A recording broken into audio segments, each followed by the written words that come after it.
laugh? Like, what are you doing? What are you doing? I'm rubbing your face, I'm sorry. Are you splooting on me? You're splooting on me.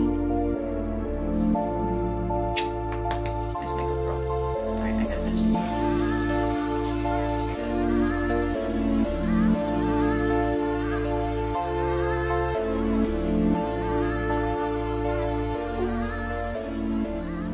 Hey guys, welcome back to my channel. My name is Samantha Gentry, for those of you who don't know, and I'm a boudoir photographer who also likes to vlog about random shit. On today's video, I'm going to be talking about how you find a boudoir photographer for you. Now there's a couple different ways that you can go about this. There's blogs about it everywhere. It's a very commonly blogged topic amongst boudoir photographers. Everybody's list is different, but for the most part, it has all the same things on it. The search for a good boudoir photographer starts on where to look. This is something that a lot of people don't really know how to do. You can type into Google boudoir photographer in my area, and then it'll come up with whoever's in your area. Or you can type what city you're looking into or the area you're looking into.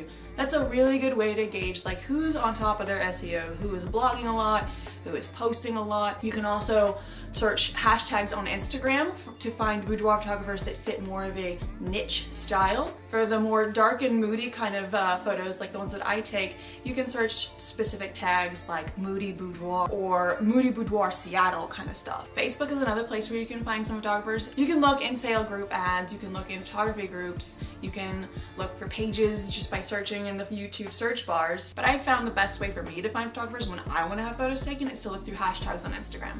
After you have found a couple of photographers, you don't necessarily have to find one yet, but you've got a nice little pool of people you can choose from. Do independent research. This includes things like reading reviews, looking through their websites and their Instagrams and their Facebook. If they have a VIP group on Facebook, go ahead and request to join it. Talk to the girls in there, read the posts, see what everybody says about the experience. Now, not all photographers have a VIP group, and not all photographers have an active VIP group. I have a VIP group, but it's not super active. I don't put a lot of my time and energy into it. It's not that I don't love the girls that are in it, and it's not that I don't try to give everybody their attention. It's just that for me, Facebook isn't where I want to spend my time. Now, I do monitor it and I do post in it from time to time, but it's just not super active. That doesn't mean my experience isn't great. Just go in there and ask a question, and any girl in there can tell you that if they've had a session with me, they've had fun doing it. Now, reviews can be tricky. When I go through and look at photographers and I read their reviews, I don't try to take too much stock in reviews because I realize that other people interpret situations differently. What I look for is patterns in reviews. So if someone has consistently not gotten their photos on time, that's something I take into consideration. Or if girls consistently didn't feel exactly their best in shoots, that's something I consider. I don't go on a case-by-case basis with reviews, I just go for a general feel with them. Websites, Instagrams, and Facebooks are great places to put your portfolio if you are a photographer, and it's a great place to send your clients to look through your stuff. But as someone searching for a boudoir photographer, you do have to realize that we only put the best of the best up on the web. Now, that's not to say that the photos we take are bad, just that you're not gonna see our mediocre work. You're gonna see 110% perfection. Now let's say you've whittled it down to one, maybe two photographers.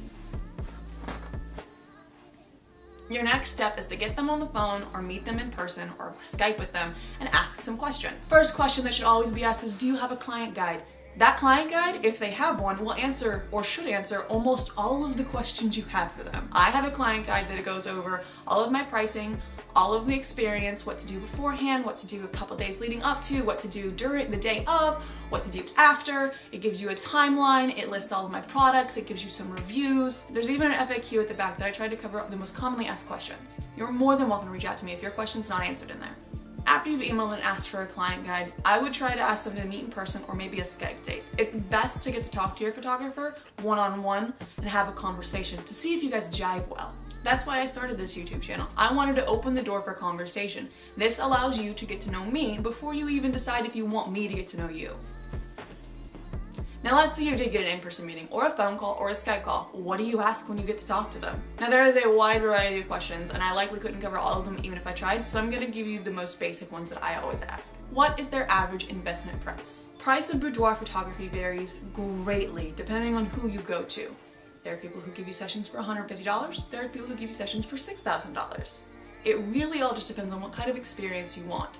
The higher end packages obviously come with a more luxurious feel. They're probably renting out suites in hotels. The lower packages may not include makeup, or they may not include outfit changes. Then there are some boudoir photographers that work on a model called in-person sales. IPS photographers' prices only show you the cost of the actual session itself. In a separate pricing guide, they will have prices for prints, digitals, albums, various types of pictures, and anything else you could possibly think you'd want. Those prices are separate from your session price, so while the session price may be about $150, you might end up investing over $300. This is why it's important to ask what an average investment price is. That is the average amount that their clients usually spend all together. For me, I don't run an IPS model. I do include digital prints along with a print release in my packages, but you do have the option to buy products or more prints afterwards. Knowing their average investment cost will also tell you what's included, because they'll go over it with you more than likely. If they don't, just ask. What is their privacy policy? Most boudoir photographers have the exact same privacy policy because we all want to keep our clients and we all want to attract new clients. But there are sometimes you get those weird people who don't have the same one. My privacy policy is that if you don't want your photos on the internet,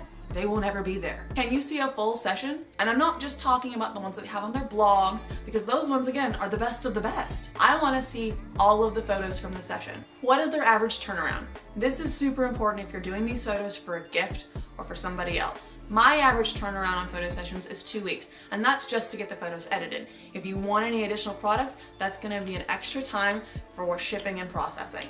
But I let you know ahead of time how long everything's going to take. Don't forget to ask questions about your personal needs for the session.